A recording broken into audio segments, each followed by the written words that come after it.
Once you have extracted the zip file, double-click on the Export Tool Excel file. Windows users, you'll notice there are no longer separate Excel files for each puzzle. You need to run the Excel Export tool too. Once you open the file, you need to click Enable Editing at the top. On the next security message, click Enable Content. This is required so the tool can export your puzzle files into the correct place. First we are going to look at the first sheet. Down the bottom, click the green tab called Main. This tool is used to export your data for the puzzle generator. You must export your data here after inserting or updating data on any of the sheets by going to this Main tab and clicking Submit.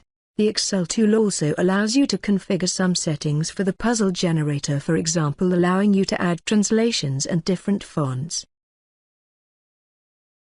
The next sheet is the Config tab. Click on it. Here there is an area for you to translate any terms in the puzzle generator that are hard-coded that is not set by you, into your own language.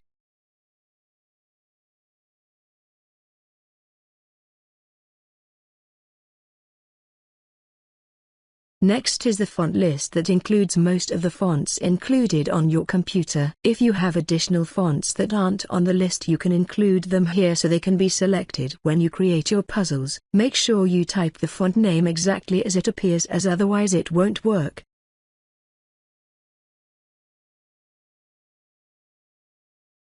The final section is an area for you to include your translated languages alphabet for puzzles such as the word search.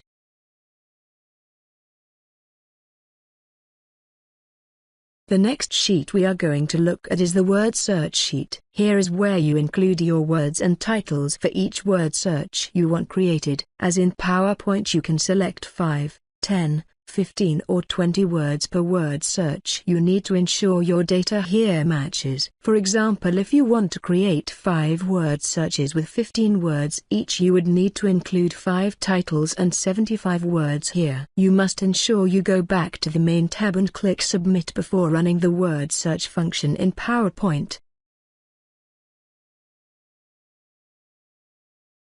The next sheet we are going to look at is the crossword sheet. Here is where you include your questions, answers and titles for each crossword you want created. As in PowerPoint, you can select between 10 and 50 words per crossword. You need to ensure your data here matches. For example, if you want to create 5 crosswords with 20 questions and answers each, you would need to include 5 titles and 100 questions and answers here. You must ensure you go back to the Main tab and click Submit before running the crossword function in PowerPoint.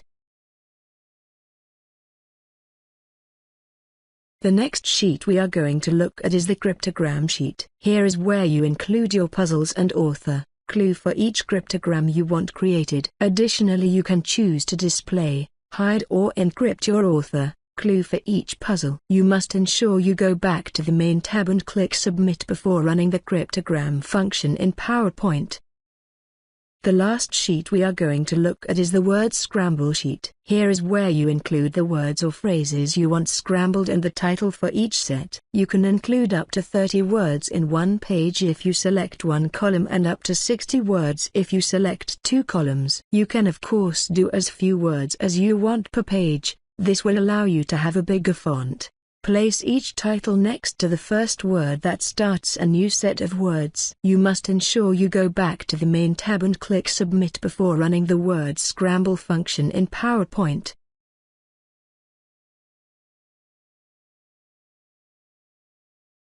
Remember, after each update or change to any sheet, you must go back to the main sheet and click Submit to export your changes.